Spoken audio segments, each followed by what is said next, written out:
This is my personal 1953 Supro Comet lap steel that I purchased on eBay a number of years ago with the idea that it would be kind of cool to learn how to play lap steel guitar. And how hard could it be? You know, you move a bar along a set of strings. Well, it turns out it's a lot harder than it seems. So I never did quite master it.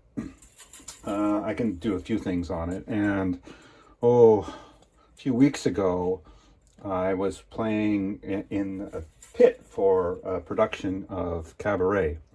And there's a song in Cabaret about a pineapple that actually calls for a Hawaiian lap steel. So I hauled this out, and it worked great, although I noticed that the tone pot wasn't working at that time.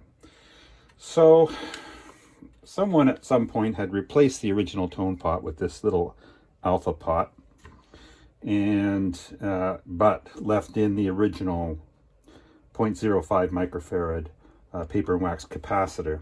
So that had come off the pot, which is why that wasn't working.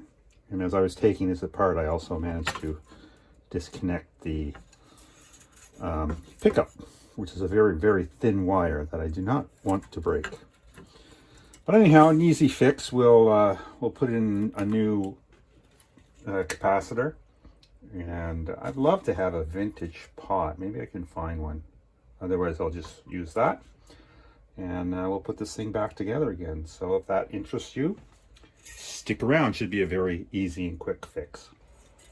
So before we do anything, just for fun, let's check the ESR and the capacitance and any leakage on that cap. Now, it's a 70-year-old cap, but it hasn't had high voltage going through it. It's only had a few millivolts of signal from the pickup going through it, so it may be okay. I'm going to guess not, though. Let's take a look. So it's a 0.05 microfarad cap, and with a little tester, it's reading 0.084 microfarads, or 84.9 nanofarads, with a leakage of 3.7% and an ESR of 17 ohms. So anyhow, I'm sure it would continue to function, but we're going to replace it.